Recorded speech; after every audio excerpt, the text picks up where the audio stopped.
$1 equal to 100 रुपए। मैं मजाक नहीं कर रहा हूं। बेशक ये अभी के लिए सच ना हो, लेकिन जल्द ही $1 की कीमत 100 रुपए तक भी हो सकती है।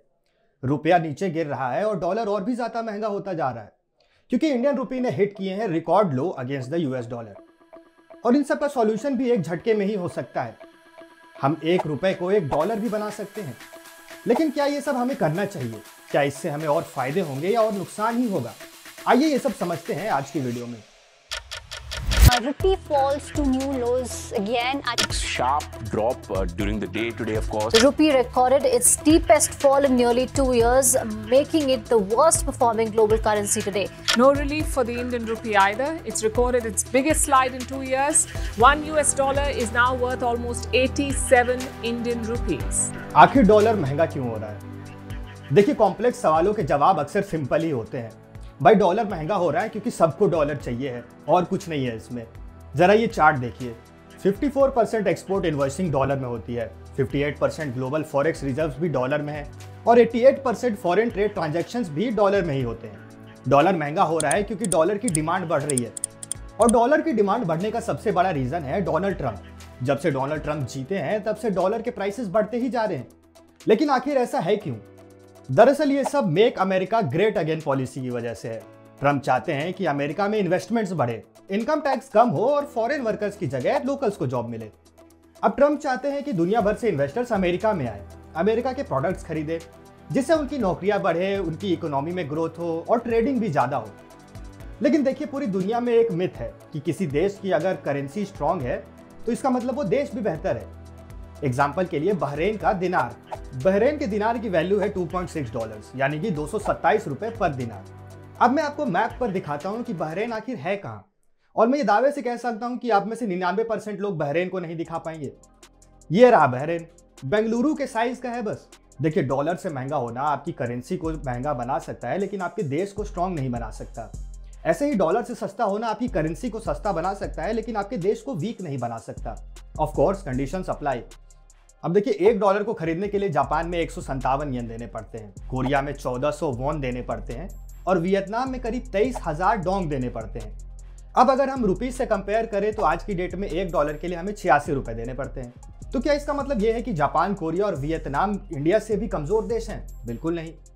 ऑन दी अदर हैंड, $1 की कीमत अफगानिस्तान में 68 अफगानी है। तो इसका मतलब ये थोड़ी ना है कि अफगानिस्तान इंडिया से भी बेटर इकोनॉमी है। एक्चुअली ये सब है एक्सचेंज रेट के मिसकंसेप्शंस। पर ये एक्सचेंज रेट आखिर डिसाइड कैसे होता है? देखिए, 3 मेथड्स हैं जो ज्यादातर देश अपनाते हैं एक्सचेंज रेट डिसाइड करने के लिए। फिक्स्ड एक्सचेंज रेट, ये यूएई में यूज होता है। उनकी सेंट्रल बैंक ने डिसाइड किया है कि $1 इज इक्वल टू 3.67 दिरहम, यानी लगभग $1 खरीदने के लिए उनको 4 दिरहम देने पड़ते हैं। ये पहले से ही फिक्स किया हुआ है। दूसरा मेथड है फ्लोटिंग एक्सचेंज रेट। ये जापान में यूज होता है, जहां सेंट्रल बैंक नहीं है, बल्कि मार्केट फोर्सेस डिमांड और सप्लाई के कारण एक्सचेंज रेट डिसाइड करती हैं। तीसरा है मैनेज्ड फ्लोटिंग एक्सचेंज रेट। ये दोनों का कॉम्बिनेशन होता है और ये भारत में यूज होता है। यहाँ आरबीआई एक अपर लिमिट और एक लोअर लिमिट में एक्सचेंज रेट को मेंटेन करने की कोशिश करती है। रेट को ज्यादा गिरने नहीं देती और ज्यादा बढ़ने भी नहीं देती। अब डॉलर के प्राइसेस बढ़ रहे हैं तो आरबीआई अपने रिजर्व में से डॉलर बेचना स्टार्ट करेगी, ताकि मार्केट में डॉलर की सप्लाई बढ़ जाए, या फिर वो अपने इंटरेस्ट रेट्स कम करेगी ताकि बाहरी इन्वेस्टर्स को इंडिया में इन्वेस्ट करना आसान हो जाए।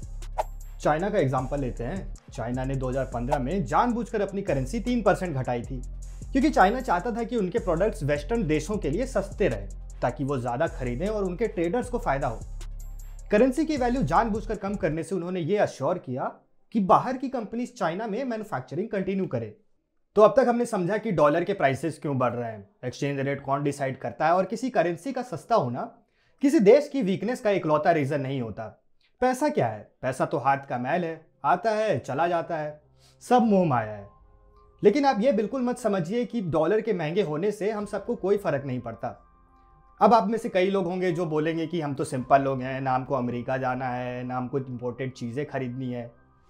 पर आप सब लोग पेट्रोल तो खरीदते ही है ना, और वो कितने का पड़ता है? पिछले साल हमने 87% ऑयल इंपोर्ट किया था, जिसके लिए हमने $132 बिलियन खर्च किए थे। ये सारी पेमेंट हमें डॉलर्स में ही करनी पड़ती है, और इसका अल्टीमेट बर्डन हम जैसे आम पब्लिक को ही झेलना पड़ता है। इसे एक एग्जांपल से समझते हैं। देखिए, आज ऑयल के 1 बैरल की कीमत है लगभग $73। अब ये 1 बैरल खरीदने के लिए भारत को 2 बार ट्रांजैक्शन करना पड़ता है। एक बार रुपए देकर डॉलर खरीदने पड़ते हैं और फिर उसके बाद डॉलर देकर हम ऑयल का बैरल खरीदते हैं। कुछ वक्त पहले हमें 80 रुपए में $1 मिलता था। अब अगर इस कैलकुलेशन से देखें तो हमें एक ऑयल का बैरल लगभग 5,840 रुपए का पड़ता था। अब डॉलर हो चुका है 86 रुपए, तो हमें सेम ऑयल के बैरल के लिए 6,314 रुपए देने पड़ रहे हैं। यानी कि हर ऑयल के बैरल के लिए हम लगभग 475 रुपए एक्स्ट्रा पे कर रहे हैं। क्या इंडियन कंपनीज ये सारा पैसा अपनी जेब से देंगे? क्या भारत सरकार ऑयल पर टैक्स कम करेगी? बिल्कुल नहीं।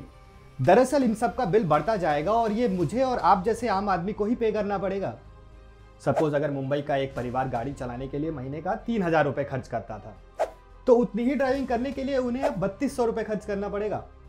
सिमिलरली बेंगलुरु में कैब फेयर्स बढ़ेंगे और अगर आपको एक फ्लाइट लेकर कहीं घूमने जाना हो जो कि आप 5,000 रुपए तक में बुक करते थे, वही फ्लाइट अब आपको 6,000 रुपए तक में पड़ेगा। अब भैया इंडियंस की तो दोनों साइड से लगती है ना। एक तरफ हमारे पास तेल भी नहीं है, दूसरी तरफ डॉलर और महंगा ही होता जा रहा है। मतलब इंडियन कस्टमर को बीच में एकदम निचोड़ ही लिया जा रहा है। लेकिन कुछ लोग ऐसे भी हैं जिनके पास अपनी गाड़ी या बाइक नहीं होती, वो वर्क फ्रॉम होम कर रहे होते हैं। ऐसे लोगों का भी फ्यूल से बहुत रिश्ता है। इन्फ्लेशन की वजह से आप गाड़ी चलाएं या ना चलाएं, जब एक सब्जी किसान के खेत से सब्जी मंडी तक आती है और वहां से आपके घर तक, तो वो सब्जी जिस ट्रक में आई है उसमें भी पेट्रोल या डीजल ही यूज होता है। यानी कि जैसे जैसे डॉलर एक्सपेंसिव होगा वैसे वैसे तेल एक्सपेंसिव होगा और आपके घर की सब्जियां भी। बढ़ते डॉलर से जैसे एक आम आदमी को गुस्सा आता है, वैसे ही बिजनेसेस को भी आता है। सोचिए कि अगर किसी इंडियन बिजनेस ने बाहर से इन्वेस्टमेंट कर्जे के तौर पर उठाई थी, तो उस टाइम $1 की वैल्यू लगभग 80 रुपए चल रही थी। आज वही डॉलर की वैल्यू लगभग 86 रुपए है, यानी कि कुछ 7.5% रेट बढ़ गया है। तो उस कंपनी के लिए वो लोन लेना और भी ज़्यादा महंगा हो गया, क्योंकि उसे उस पर तो इंटरेस्ट चुकाना ही है, साथ ही साथ उसकी किस्तों पर जो इंटरेस्ट लग रहा है वो भी 7.5% ऐड होकर आ रहा है। अब आप सोचेंगे कि एक छोटे से अमाउंट से क्या फ़र्क पड़ेगा। दरअसल फ़र्क पड़ेगा, क्योंकि इंडिया का एक्सटर्नल डेट है करीब $682 बिलियन और अगर ये 7.5% का रेट ऐड कर दिया जाए तो हमें $5 बिलियन बस ऐसे ही पे करना पड़ेगा। यानी गरीब से लेकर के अमीर तक सबको एक चीज़ इंपैक्ट करती है, वो है रुपए का डॉलर कनेक्शन। लेकिन क्या किसी को इसकी परवाह है? पार्लियामेंट में तो हम आज भी कास्ट और रिलीजन के ही मुद्दे सुलझा रहे हैं, पर असली प्रॉब्लम्स तो कुछ और हैं। बिजनेसेस भारत छोड़कर जा रही हैं और चाइना के अगेंस्ट जो गुस्सा था पैंडेमिक के टाइम पे, उसका फायदा थाईलैंड और वियतनाम ने उठाया, लेकिन हम नहीं उठा पाए। आज चाइना उस पोजीशन पर है जहां वो दुनिया के ट्रेड को कंट्रोल कर रहा है और हम तभी तक कॉम्पिटिटिव बनेंगे जब हमारे प्रोडक्ट्स की दुनिया भर में डिमांड होगी। जब तक इंडियन प्रोडक्ट्स की डिमांड नहीं बढ़ेगी तब तक रुपए की वैल्यू नहीं बढ़ेगी और उसके बिना मार्केट फोर्सेस के थ्रू डॉलर की वैल्यू गिराना तो इम्पॉसिबल ही है। अब वीडियो की शुरुआत में हमने कहा था कि आरबीआई इसका सॉल्यूशन एक झटके में कर सकती है, वो है रीडिनोमिनेशन से। इसका मतलब होता है कि नोट के वैल्यू का 0 हटा देना, जैसे टर्की ने 2005 में किया था। उन्होंने 1 मिलियन लीरा को 1 लीरा बनाना शुरू कर दिया। भारत में भी कभी पैसा और आना हुआ करता था, 1 आना 2 आना। आज की डेट में तो भारत के मार्केट से 25 पैसे के कॉइन्स भी खत्म हो चुके हैं। अगर आरबीआई कल डिक्लेयर कर दे कि 100 रुपए इक्वल टू 1 सुपर रुपी, तो क्या आपकी और मेरी प्रॉब्लम्स खत्म होंगी? बिल्कुल नहीं, क्योंकि असली प्रॉब्लम एक्सचेंज रेट्स नहीं है बल्कि परचेजिंग पावर पैरिटी है। अब ये पीपीपी यानी कि परचेजिंग पावर पैरिटी का क्या मतलब है?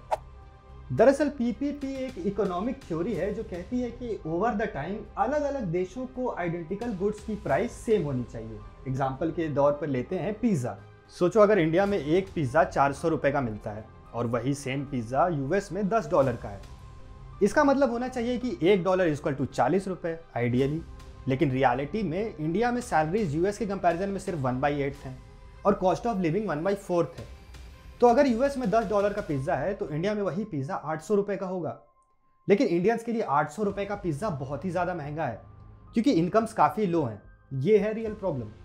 सॉल्यूशंस क्या हैं? अगर सॉल्यूशंस की बात करें तो 3 मेजर सॉल्यूशंस हैं और पॉइंट नंबर 3 ही सबसे ज़्यादा इंपॉर्टेंट है। तो सबसे पहला सॉल्यूशन है कि रुपए की डिमांड बढ़ाओ। अब डॉलर की वैल्यू तो हम कम कर नहीं सकते, लेकिन रुपए की डिमांड तो हम ज़रूर बढ़ा सकते हैं। उसके लिए फॉरेन कंपनीज को भारत में इन्वेस्ट करने के लिए और भी ज़्यादा बढ़ावा देना चाहिए। मेक इन इंडिया को प्रमोट करना चाहिए। जो इंडियन कंपनीज देश छोड़कर जा रही हैं उन्हें यही जॉब्स जनरेट करने के लिए इनकरेज करना चाहिए। एफडीआई यानी कि फॉरेन डायरेक्ट इन्वेस्टमेंट बढ़ेगा तो रुपए की वैल्यू ऑटोमेटिकली बढ़ेगी। सेकेंड सॉल्यूशन है पब्लिक प्राइवेट पार्टनरशिप। एक टाइम था जब भारत सोने की चिड़िया कहलाता था और दुनिया का जीडीपी का 25% भारत का ही होता था। लेकिन आज की डेट में हम मैन्युफैक्चरिंग और ट्रेड में चाइना से भी पीछे हैं। चाइना ने अपनी स्ट्रेंथ पे फोकस किया और सुपर पावर बन गया। हमें भी अपनी यूनिक स्ट्रेंथ पे फोकस करना होगा, जैसे कि अल्फोंसो मैंगोज। थाईलैंड जैसे छोटे देश हमें मैंगो एक्सपोर्ट्स में मात दे रहे हैं, जबकि हम कभी नंबर 1 हुआ करते थे। मार्केटिंग और ब्रांडिंग को स्ट्रांग बनाना होगा, जैसे कि यूएस ने अपने पिस्ताशियोज के लिए बुमराह को ब्रांड एम्बेसडर बनाया। यानी कि पब्लिक और प्राइवेट सेक्टर की पार्टनरशिप के बिना यह सब बहुत मुश्किल है। तीसरा और सबसे मेजर सॉल्यूशन है टूरिज्म, और इसमें सबका कंट्रीब्यूशन जरूरी है। इंडिया में क्या नहीं है? माउंटेन्स, वाटरफॉल्स, डेजर्ट्स, फॉरेस्ट, सब कुछ तो है ही हमारे पास। फिर भी दुबई जैसे एक छोटे शहर में 16 मिलियन टूरिस्ट आते हैं और भारत जैसे बड़े देश में सिर्फ 10 मिलियन। और इसका इम्पैक्ट होटल्स, बिजनेसेस और इकोनॉमी सब पर पड़ता है। यानी कि हमें अपना टूरिज्म को बहुत ज़्यादा ही बूस्ट करना होगा। सरकार को टूरिज्म इंफ्रास्ट्रक्चर बेटर बनाना चाहिए। हमें अपने एनआरआई दोस्तों और रिलेटिव्स को इंडिया विजिट करने के लिए इनवाइट करना चाहिए। सोचिए, अगर हर एनआरआई अपने 10 दोस्तों के साथ भी इंडिया विजिट करे तो एक बार में कितना डॉलर लाया जा सकता है। ये छोटी छोटी ही बातें हैं जो रुपए की डिमांड को और भी ज़्यादा बढ़ाती है। तो अगर आपको ये वीडियो पसंद आई हो तो लाइक, शेयर एंड सब्सक्राइब करना ना भूलें। अपनी फ्रेंड्स एंड फैमिली के साथ ज़रूर शेयर करें। हम ऐसे ही और इम्पैक्टफुल वीडियोज़ लाते रहेंगे। तब तक के लिए कीप लर्निंग।